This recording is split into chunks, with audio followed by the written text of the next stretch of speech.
Hello and welcome to today's video. If you're using the Trip.com app on your Android phone and want to change your linked email address, this guide is for you. I'll walk you through the exact steps you need to follow to successfully update your email right inside the app. First, open the Trip.com app on your Android device.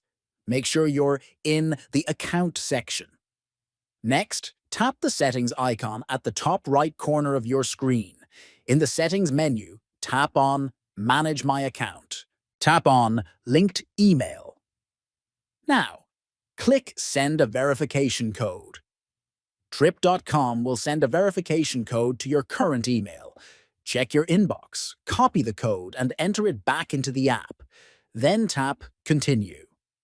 Enter the new email address you want to use and tap Continue again. A new verification code will be sent to the new email. Copy that code and paste it into the app. Finally, tap Change Linked Email to finish the process. That's it. Your email has now been updated in your Trip.com account. Thanks for watching. I hope this tutorial helped you update your Trip.com email easily. Don't forget to like, subscribe, and check out our other videos for more tech how-tos.